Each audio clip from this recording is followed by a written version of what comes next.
So Louise told you that I was going to explore this idea of folks being able to negotiate their labor as a human right and in line with our principles. So it is an exploration. You never have to agree with what I say. And anytime you want to talk about it, just let me know. And when I start out like the week and I'll say, oh, this is what my intention is, and I write it and it becomes something either entirely different or something a little different. But really, what I have for you today is more about what we have, because there's not that right, or there doesn't seem to be. So I want to explore it and talk about it if you want to. So this week, as I do every Labor Day weekend, my mailbox is full of flyers, even in my apartment here. And nearly all of them are from merchants advertising their best Labor Day sales ever on everything from furniture to refrigerators to cars. It seems that Labor Day has become the national holiday for moving durable goods. Durable goods are those items that we don't purchase often, and we do it with a little more prudence than usual. They're high-ticket items, they tend to be. It's also a great time for retailers who want to move last year's models out to make room for the new ones. Now, I find it a little ironic that caught up in this is the labor that went into producing those durable goods as a good itself, a resource just like materials and other costs of goods sold. And I view the people providing the labor as having something of value to offer, which seems like they should be able to negotiate for themselves. Yet it seems to me, looking at our history of labor in this country, that it's less dignified for human beings to negotiate a fair price for their labor than it is for a supplier of raw material to negotiate a fair price with a buyer, with a manufacturer. In fact, undervaluing human labor is what underlies the origins of Labor Day. Since the industrialization of our country in the 19th century, there have been a number of labor movements in the forms of strikes and protests, and some of them violent. They arose from poor working conditions and inadequate pay. In 1894, President Grover Cleveland made Labor Day a national holiday beginning on the first Monday of September. And history says that he did that to regain the trust of workers following a deadly strike of Pullman Railroad employees. The title of my sermon comes from this event in 1912, where overworked and underpaid workers initiated a textile strike in Lawrence, Massachusetts. The slogan "Bread and Roses" emerged from a poem written the year before and was referred to in a speech by Rose Schneiderman. Her quote is, "The worker must have bread, but she must have roses too." These workers were mostly women in these textile factories. So what did the poet mean by "the worker must have bread, but she must have roses too"? The implication was that to earn just enough to eat is a basic human right, but to earn enough to have the occasional delight of roses on your table, as well as your dignity, that's a human right too. The 3-month strike was successful. The workers who had united to undertake the strike got what they were asking for, a living wage and their dignity. But today, the grounding of Labor Day in this historic activism that sought fairness from employers and equity in a market economy, that grounding is obscured today by tent sales and backyard barbecues. And not all labor is created equal. There's skilled labor that requires training, experience, apprenticeship, licensing. Skilled labor has more power to negotiate wages, and they're more likely to organize or unionize. On the other hand, unskilled or low-skilled labor that represents about 16% of the US labor force and the largest segment of the working poor in our country, they have little power to negotiate a fair wage.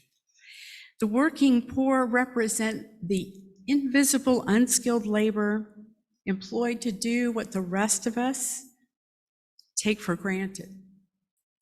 Laboring in fields, processing plants, the working poor bring food to grocers, restaurants, and our tables. In the wee hours of the morning, the working poor keep the hospital floors clean, stock retail shelves, and bake the morning's fresh bread. In the daylight hours, the working poor, employed by tens of thousands of fast food restaurants across the country, work quickly to bag food orders and hand them out through drive-through windows. And their hurried customers, car engines running, scarcely make eye contact with the person who made that quick and inexpensive meal possible.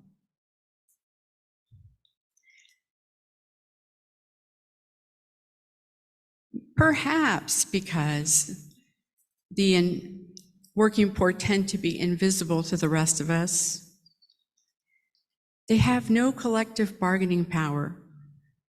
Now, even in so-called right-to-work states, according to the US Labor Department, you always have the right to collective bargaining. However, most of them go without secure employment, no benefits, and also no disposable income.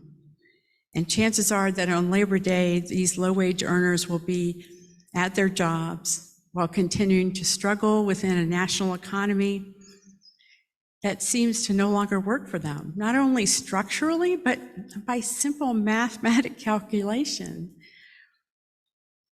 Take-home pay at minimum wage, less the cost of living, leaves them in a deficit.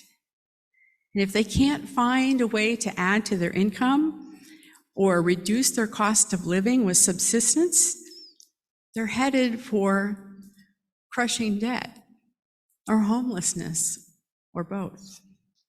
So I find it ironic that the market gods are at their most demanding on Labor Day, a day on which we should at least show appreciation for all laborers who contribute to our economy and our society, regardless of whether they are farmers, welders, or dishwashers in restaurants. All levels, all skills should be honored. And then we ought to go one step further and study why, despite the apparent abundance of wealth and resources in our country, number one in the world at last count, that why with this abundance, that poverty persists. Is it not a basic human right to negotiate one's labor for an amount that earns them a livable wage? When there exists so much wealth in our society, might you at least not see it from the point of view of somebody, the working poor, as a failure in a sense of our economy and our policy? There are 40 million of our neighbors, including 11 million children, who live at or below the poverty level. And those statistics, my friends, reflect a lot of suffering. to which our faith tradition calls us to at least pay attention. So let's pay some attention and explore. Why does poverty persist at these levels? In 1960, the number of people living in poverty was the same, 40 million, as it is today. It's actually like 38 point something million. Now, that number dropped to 25 million in 1975, but then turned around and peaked again in 2013 at 50 million people living at or below the poverty level. Now, it was on its way back down. It was at 34 million before the pandemic hit. But now we're back at almost 40 million. Well, we can guess that almost overnight, COVID dramatically reduced access to short and long-term employment. And it didn't take long to set vulnerable households back significantly. In 1996, welfare reforms were signed into law that eliminated transfer payments to able-bodied unemployed citizens. And this measure was intended to help people out of what had become a generational dependence on welfare, and it compelled recipients into the workforce. To make it attractive to work, the earned income tax credit was enacted so that a family of four working, maybe two parents providing for two kids on minimum wage paid almost nothing in federal income taxes. But in 2001, a journalist named Barbara Ehrenreich just couldn't see how a single mother of two could make it any better on $6 or $7 an hour in the working world than at home on welfare. Keep in mind that the federal minimum wage has been $7.25 an hour for decades. So she went undercover. She worked as a waitress and a hotel maid in Key West, as a nursing home employee and a house cleaner in Portland, Maine, and finally as a sales clerk at a Walmart in Minneapolis. And from her experiences, Ehrenreich wrote the book Nickel and Dimed, Getting By in America. So the first thing Ehrenreich discovered is that nobody working full-time for minimum wage, and this was in 2001, I can't remember when the book was published, but in her 3 years of doing this undercover, so to speak, work, working for full-time for minimum wage in those 3 cities, you couldn't do it. You couldn't live without having a second job. She said, or the other trade-off was giving up the safety and security of appropriate housing. So she said that meant living sometimes in what she called a flop house or sleeping in one's car. In all 3 cities, a shortage of affordable housing meant that Ehrenreich had to use up hard-won savings by staying in hotels. And when you stay in a hotel without a kitchen, maybe just a microwave, you're forced to eat food from a convenience store, which is costly and lacking in nutrition. She described a fellow maid in Portland who could only afford a small bag of corn chips for lunch throughout her 8-hour working day. She also said that many of the people that she worked with could not afford to take the day off if they became ill. And that made the potential for them to get much worse. And then being really ill and needing medical care just piled on the financial deficits and instability. So I can't help but think that one of the harms in Capitol Hill's decades-long gridlock on raising minimum wage from $7.25 an hour is that the subsequent increases in states' minimum wage laws. So the state said, oh, wow, we're finding that our people can't live on $7.25 an hour, so we got to do something about it, right? But it didn't outpace the increase in the cost of living or the present value of money. So while the top 10% of earners in the US, they don't feel the pain of a relatively low inflation rate, the bottom 10% of incomers feel that pain every paycheck that fails to cover the cost of rent, groceries, and gas, so forth.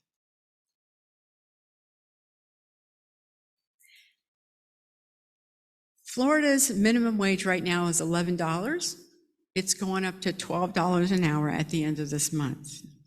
And while that sounds really great compared to $7.25, we can't overlook the cost of living and the cost of what is referred to as a living wage, as calculated by MIT, Massachusetts Institute of Technology. They have a living wage calculator, what it really costs to live someplace. So they have a benchmark nationwide of one person with no dependents. Nationwide, the average you'd have to make to make it, okay, bread, no roses, is $24 an hour. Of course, that's higher in some places and lower in others. But this MIT calculator says that in Palm Beach County, that benchmark is $18.12 an hour. Now they're assuming that in this one-person scenario, that they're the sole provider and with no dependents and they work full-time. But they have a scale, a chart that shows you how much you need to earn if you have more people in your household. So in Palm Beach County, the living wage, what it requires to have bread, no roses, is for 2 adults, let's say parents and 2 children, the living wage requirement is $21.30 an hour earned by each parent working full-time. So that's nearly a $10 gap for each income earner in that household if they're earning minimum wage.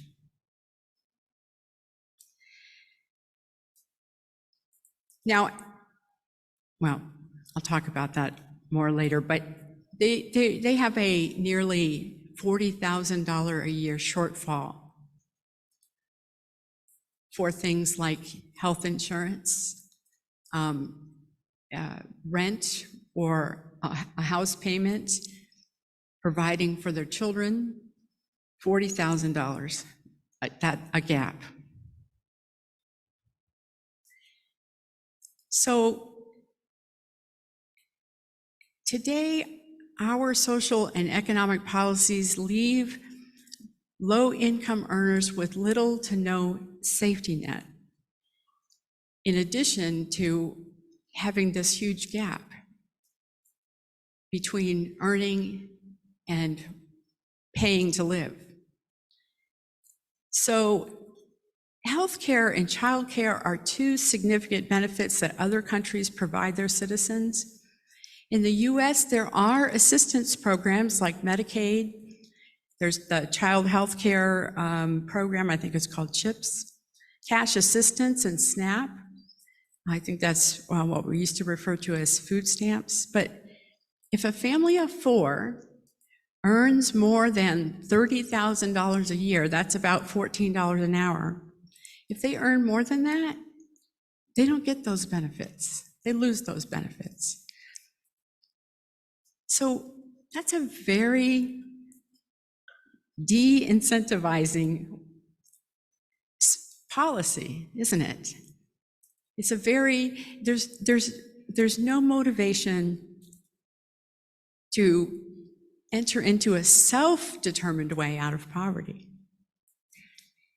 And with the wealth gap in this country, it's another condition which a professor described as the rungs of the upward mobility ladder. They get further and further apart, so that it's harder for these low-income earners to climb their way out of poverty to a secure level. This is what concerns me most, is that feels like entrapment. Now, not everyone agrees on just how many people live in poverty, nor do they agree on the measures of poverty. And admittedly, the US Census Bureau is using a formula from the 1960s as a measure of whether you were earning at a poverty level or not. And they've changed their methods, they've improved them somewhat, but the reality is that people's lives are complex.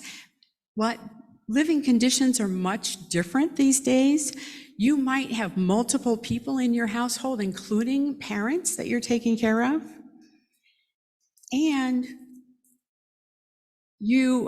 before you were looking at gross income, not take-home pay.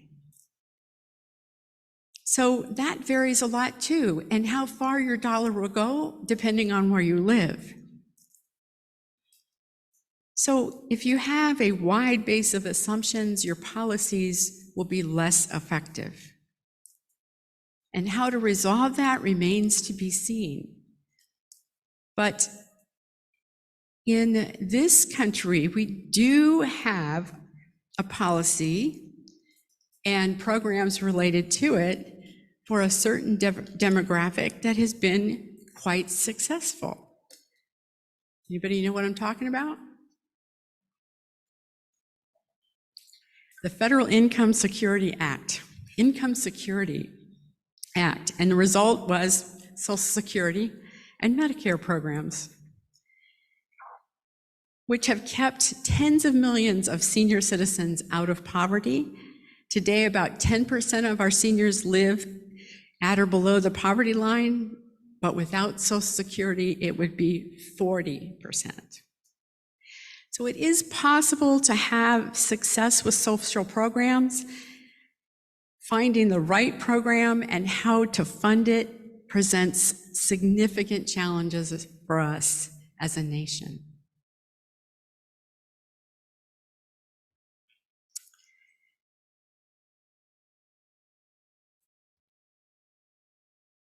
Erin Reich said that some of the people that she worked with carried the notion that they were just temporarily embarrassed millionaires. This is something that Steinbeck said. It's actually a misquote, but it is a mindset that keeps people trapped in poverty because they keep expecting that big break to come. And it also kind of relieves us of our social responsibility toward the poor. But we need a different trope because not everyone can win the lottery. And if we keep believing in the tired myth that anyone can become a Bezos or a Musk, they will fail to seek equity, fairness, and dignity in their own labor. And that could create a self-fulfilling permanent underclass. And I do believe that we tend to put on a pedestal or revere the Musks and the Bezos of the world without giving any consideration to all of that went toward making that wealth, right? All the labor, skilled and unskilled, the low-level managers, the mid-level managers, all the infrastructure in this country, right? We need to value unskilled labor as much as we value the brilliance of inventors like Musk. And Bezos and Musk are, in my opinion, totally due their reward for their brilliance and their ability to be risk takers and entrepreneurs. But let us not forget all of those that helped get them there, and all of those that make they make things convenient for us. Let's remember the farmers, the welders, the dishwashers in restaurants. And I wonder, today, on Labor Day, it is also a time to hold up that dignity of all laborers in our economy. Few cities in our country host parades or celebrate workers. Organized labor and unions are a fraction of what they were in the latter part of the 20th century. Now, I understand about the abuses of the power. Power can be abused on both sides, and some labor unions were problematic. However, I can't help but feel if a fairer price for labor were to be negotiated and included in the bottom line in the profit margins of employers and businesses, that there would be so much more dignity in working. People would feel more sense of worth. They would have bread and roses. Tens of millions of our neighbors would enjoy